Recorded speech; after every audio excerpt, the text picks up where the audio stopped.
వీళ్ళ మేనమామ ఉన్నాడు, వాళ్ళ మేనమామ శిష్యుడు ఒకడున్నాడు. వీళ్ళందరూ కలిసి దొంగ వ్యాపారాలు చేసి, అవినీతి వ్యాపారాలు చేసి ఆస్తుల పంపకంలో అతన్ని చంపేసే పరిస్థితి వస్తారు. ఇది ఒకటి కాదు, ఇలాంటి చాలా జరుగుతున్నాయి. ప్రజలందరూ గుర్తుపెట్టుకోవాలి, నేను చేసేది రాజకీయం రాజకీయ నాయకులతో కాదు, నేరస్తులతో రాజకీయం చేస్తున్నాం. కానీ నేను భయపడను. మీ అందరికీ తెలుసు, మీ ప్రాణాలు కాపాడడానికి, ప్రజల ఆస్తులు కాపాడడానికి ఒకప్పుడు తీవ్రవాదులతో పోరాడితే అదే తీవ్రవాదులు వెంకటేశ్వర స్వామి సన్నిధిలో 23 క్లేమోర్ మైన్స్ నా మీద బ్లాస్ట్ చేస్తే సాక్షాత్తు వెంకటేశ్వర స్వామి ప్రాణభిక్ష పెట్టాడు తప్ప ఇంకోటి కాదు. నేను ఆలోచించేది నిరంతరం మీకోసం ఆలోచిస్తున్నా. నిన్ననే కాకినాడలో ఒక ఎమ్మెల్సీ ఒక దళిత డ్రైవర్ని అతి ఘోరంగా చంపి, ఎంత అహంకారం అంటే ఆ డెడ్ బాడీ తీసుకుని డోర్ డెలివరీ ఇచ్చే పరిస్థితికి వచ్చారు ఆ రోజుల్లో. అలాంటి వ్యక్తిని ఊరేగింపుగా తీసుకొచ్చి ఊరేగించే పరిస్థితికి వచ్చారు. నిన్న మళ్ళీ అందరినీ బెదిరించడం, సాక్షులకు డబ్బులు ఇవ్వడం, ఇలాంటి తప్పుడు పనులు చేసే పరిస్థితికి వచ్చారు. అడ్డంగా దొరికాడు. తప్పు చేస్తే ఇక్కడ ఉపేక్షించడానికి ఎవ్వరూ సిద్ధంగా ఉండరు. ఈ విషయాలు వీళ్ళు గుర్తుపెట్టుకోవాల్సిన అవసరం ఉంది. నేను అందుకే మీ అందరికీ ఒకటే చెప్తున్నాను, ఈ యొక్క రాజకీయ పార్టీ యొక్క ఐడియాలజీని మీరు అర్థం చేసుకోవాలి. వీళ్లకు దూరంగా మీరు ఉండాలి, సమాజానికి దూరంగా వాళ్ళని పెట్టాల్సిన అవసరం ఉంది. మేం మళ్ళీ వస్తే ఏ రాజకీయ పార్టీని చేసేది మంచి చేస్తూ ఉంటాం. కానీ వీళ్ళు వచ్చేది మాత్రం మేము వస్తే నరికేస్తాం, చంపేస్తాం, లేకుంటే క్యాన్సిల్ చేసేస్తాం, పెట్టుబడిదారు తరిమేస్తాం. ఇంకా మీరు చూసే దీన్ని డెమాన్స్ట్రేట్ చేయడానికి పోస్టర్లకి జంతు బలిచ్చే పరిస్థితికి వచ్చారు. నేను ఒకటే హామీ ఇస్తున్నా, మీ పాత రోజులు పోయినాయి. బెదిరింపులకు ఎవరు భయపడరు. ప్రజలు పూర్తిగా చేంజ్ అయ్యారు, చైతన్యంతో ఉన్నారు. అందుకే ఈరోజు ఆ నమ్మకంతోనే రాష్ట్రంలో పెద్ద ఎత్తున పెట్టుబడులు వస్తున్నాయి. ఈ రాష్ట్రం అద్భుతమైన వనరులకి, నిపుణులకి, బ్రహ్మాండమైన యువతకి, అదే మాదిరిగా మీ స్ఫూర్తికి మనస్ఫూర్తిగా అభినందనలు. నా మీద నమ్మకం పెట్టుకొని మీరందరూ భూములు ఇచ్చారు. మళ్ళీ మళ్ళీ ఆమె ఇస్తున్నా, భూమి ఇచ్చిన మీకెవ్వరికీ నష్టం జరగకుండా మిమ్మల్ని పైకి తీసుకొచ్చే బాధ్యత, అన్ని విధాలు ఆదుకునే బాధ్యత ఈ ప్రభుత్వానిది. నేను అందుకే ఒక మాట చెప్పాను, ఒక నమ్మకం. ఒక అమరావతికి ల్యాండ్ కావాలంటే 29,000 మంది రైతుల ముందుకు వచ్చి 33,000 ఎకరాలు భూమి ఇచ్చారు. ఆ రైతులకు అన్యాయం జరగల, వాళ్ళ జీవితాల్లో మార్పు వస్తుంది.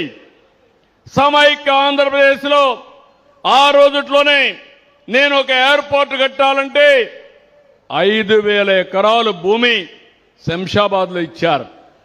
నేను ఆ రోజు కూడా చెప్పాను, మీరిక్కడ భూమి ఇచ్చారు, పక్కనే భూమి కొనుక్కోండి, వ్యాపారాలు పెట్టుకోండి, మీ జీవితాల్లో వెలుగులు వస్తాయని చెప్పా. నన్ను నమ్మారు, భూమి ఇచ్చారు, చెప్పింది చేశారు. ఇప్పుడు మీకు కూడా ఒకటి హామీ ఇస్తున్నా, ఇక్కడుండే రైతాంగానికి ఆదాయం వచ్చేట్టుగా, మీ పిల్లలకు ఉద్యోగాలు వచ్చేట్టుగా స్కిల్ డెవలప్మెంట్ చేయడమే కాకుండా మిమ్మల్ని చిన్న చిన్న పరిశ్రమలు పెట్టుకునేట్టుగా, వ్యాపారాలు పెట్టుకునేట్టుగా మిమ్మల్ని తయారు చేసే బాధ్యత ఈ ప్రభుత్వానిదని మరొక్కసారి మీ అందరికీ హామీ ఇస్తున్నాను. మీరు వేరే ప్రాంతానికి పోవాల్సిన అవసరం లేదు, ఇక్కడే ఉందాం. ఇప్పుడు పెట్టిన ఇండస్ట్రీ కూడా పొల్యూషన్ లేదు. నేను ఒకటే ఆలోచిస్తున్నాను, రాష్ట్రం మొత్తం నెట్ జీరో, కాలుష్యం లేనటువంటి వాతావరణం, సర్క్యులర్ ఎకానమీ అంటే చెత్త నుంచి సంపద సృష్టించడం, కాలుష్యం లేకుండా ట్రీట్మెంట్ ఇచ్చి అది కూడా మనం ఉపయోగించుకునేట్టుగా. ఈరోజు సింగపూర్ ఉంది, వాళ్ళంతా కూడా డ్రైనేజ్ వాటర్ని ట్రీట్మెంట్ ఇచ్చి ఆ వాటర్ని తాగే పరిస్థితి వస్తారు. టెస్ట్ చేసి చూపిస్తున్నారు. అలాంటి వాతావరణం మనం దానికి కాకపోయినా చెట్లకు ఉపయోగించుకునే పరిస్థితి వస్తుంది. అందుకే అందరికీ చెప్తున్నా, ఈ ప్రాంతం మీద ప్రత్యేకమైన శ్రద్ధ పెడతా. మీరు నా మీద, పవన్ కళ్యాణ్ పైన, ఎన్డీఏ ప్రభుత్వం పైన పూర్తి విశ్వాసం పెట్టారు. మిమ్మల్ని అన్ని విధాలా ఆదుకునే బాధ్యత ఈ ప్రభుత్వానిదని మరొక్కసారి మీ అందరికీ హామీ ఇస్తున్నా. At the same time I'm appealing renew family. Renew family, you are partners in Andhra Pradesh progress. From today on, yesterday onwards, even earlier you have invested, you have seen the atmosphere in Andhra Pradesh. It is positive climate. Anything we are with you. We are promoting you not for the promotion of your company, we are promoting nation building. That is our commitment. Green energy is very, very important. You have selected right area. If you reduce power, then dependency on foreign countries will be reduced. Even yesterday we have seen, somewhere there is a war, there is a LPG problem in Andhra Pradesh or remote area. If I am having more energy here, I can use that energy for cooking. Instead of LPG, I can go for cooking. And local fuel is very important. This is my nearest, it is my dear to my heart. Cost effective energy is my goal, and also clean energy is our goal. You are working in that field. I am very happy. Make Andhra Pradesh your main home, and you shift your office if necessary, either Visakhapatnam or Amaravati. Then you build your company, we will be with you. కాబట్టి నేను అదే చెప్తున్నా, మీ అందరి తరపున భరోసా ఇస్తున్నా. ఒక సిన్హా గారికి కాదు, పెట్టుబడులదారులందరికీ భరోసా ఇస్తున్నా. మీరు ఆంధ్రప్రదేశ్లో పెట్టండి.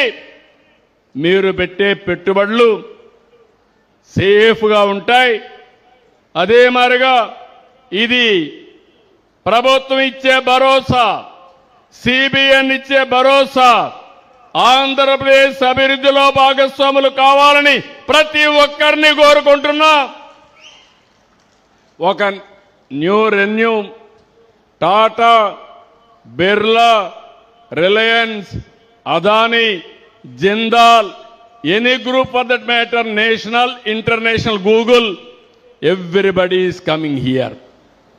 I am proud of it because we are establishing that credibility. ఫైనల్గా మీ అందరికీ ఒకటే హామీ ఇస్తున్నాను. అనేక కష్టాలుండే రాష్ట్రాన్ని ఒక్కొక్క స్టెప్పే ముందుకు పోయి అధిగమిస్తున్నాం.